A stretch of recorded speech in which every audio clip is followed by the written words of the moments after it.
used a pack of hair that had number 4 and 27, which is my natural hair color and my preferred highlight color. And I did this so that I didn't have to buy a whole pack of 27 and risk it looking too overwhelming and awkward with my own natural hair.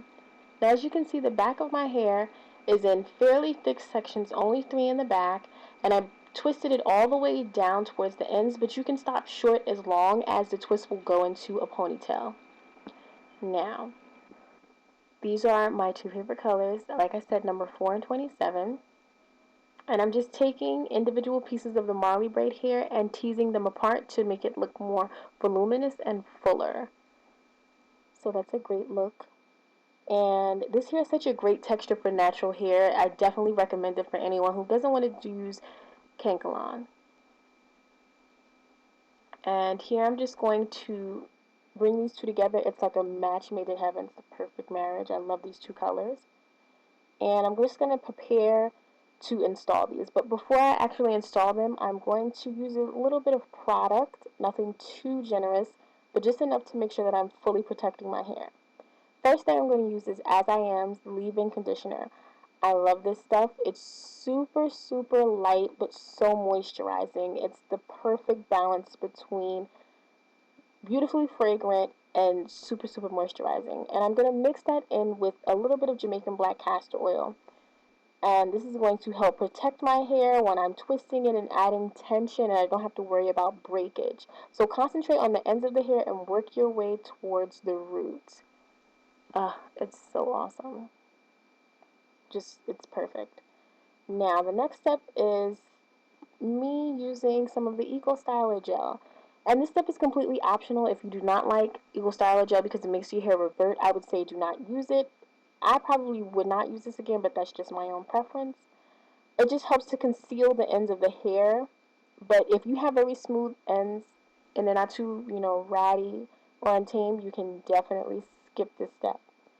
And I'm just going to split my hair into 2 equal sections. I'm going to take the Marley hair and I'm going to secure the center with my index finger. And then I'm going to take the front portion and begin to twist clockwise. And I'm just going to hold that with my thumb and index finger from my left hand. And then I'm going to use my right hand and twist the hair around my middle finger. And it'll be in between my middle finger and ring finger, and I'll also secure it with my index finger. Then with the left hand, I'm going to take the hair and rotate it counterclockwise. It has to be in the opposite direction.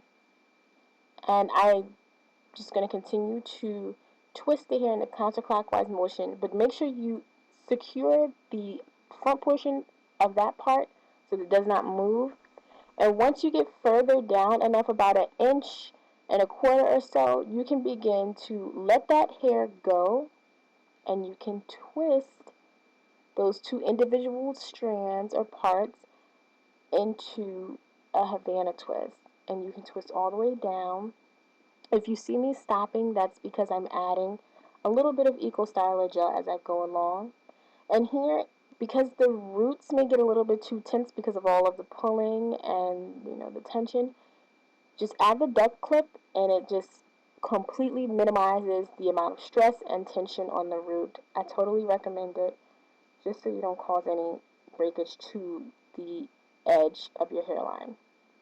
Now, I'm towards the middle of my Havana twist, and as you can see, I'm still going to just use the same twisting motion to go all the way down. And it's so much, better when you can just fast forward it, but that's not real life. And once you get towards the end, use a little bit of Eco Styler gel and just twist the ends around your finger and let it go. And remove the duck clip and see how it looks like an invisible install. Like you cannot tell where my hair begins or where the Havana twist begins. That's the great part about this. Now, this hair is not supposed to last long. Well, it's supposed to last long, but it's not supposed to take you long to install. So I'm just going to part out a section. It's going to be super neat. And the front portion of my hair, that's where the Havana twists are going to be. I'm saving the hair at the crown for something that you'll see a little bit later. And the hair I'm gonna have at the front will be used to form the remainder of the Havana twist, and that's it. I only use 3 rows of hair to make my Havana twist. That is it. Now, I skipped out on using or showing you all what products I use again. You can just watch it again. But I'm just demonstrating again how I twist the Marley braid into my hair. It definitely takes practice. Don't fret if it's not perfect. I would say practice. Don't do this hairstyle like, 2 hours before you're about to be out unless you're a pro. Because, you can get some strands or some twists that slip out and you don't want that. But luckily this is an updo. And it's so perfect for the summer. I love this stuff. Let me know. Do you guys like this? These updos for the summer? Because it's too hot now.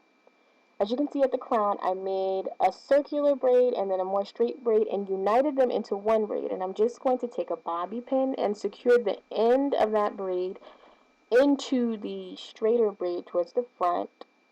And that's it. And I'm just going to start pulling the Havana twist up towards the crown or the center of my head to form my ponytail. Because, this is where all the magic is going to begin to happen. Oh my gosh, it's happening. It's happening. Take a scrunchie and pull all of the Havana twists through one time first. Then you're going to pull it through, twist it, and pull them through again. But you're going to take the ends of the Havana twist and just pull them around the circumference of the bun that you just created.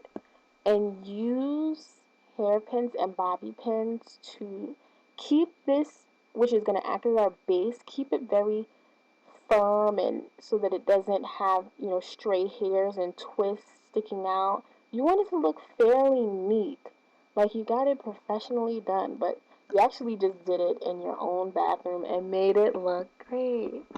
Yeah, that's what I did, totally. But we're not done. I'm just mixing in a little bit of the 27 with number 4. I probably did like a 1-to-4 ratio with the blonde, like 1 part blonde, 3 parts number 4. Because I don't want it to be too out there. I want it to be elegant if need be. And I'm just, taking strands out, replacing them so that it's, very well integrated and not too blotchy and patchy. And you're going to take a scrunchie at the center and make like a Pac-Man mouth and take one end of the scrunchie and bring it through the other end. Pull it through so that you can create a circle of sorts that you can put over the bun you just formed. It may seem like it won't go, but it'll definitely go. Just make sure your scrunchie is extremely durable. And now I'm just going to part out some of the hair and begin to make more Havana twist. But I'm seriously going to do about 5 to 8. It does not have to be a lot. Just be very particular about how many pieces you put into one twist so that it doesn't look too large. You want these twists to match the hair on your scalp so that they look even and equal and not too large, not too small. And by this time I'm sweating. I'm just, ugh. And when you're done, it should look something like this. And you're going to twist it and bring it all the way around. Yes. Secure those ends. Don't let them go. Use a bobby pin and secure this. Bobby pins are great for securing. Hairpins are more so for like the prim and proper final touches, the little pieces that just stick out. And as you can see, I'm just using the hairpins and the bobby pins to get it all in check and make sure it looks pretty awesome. And, by this time, it's just me looking in the mirror and trying to get it perfect. Because I like for my buns to be perfect. And look at the back. Oh, yes. Yes, honey. Did I do it? Does it look good? Let me know.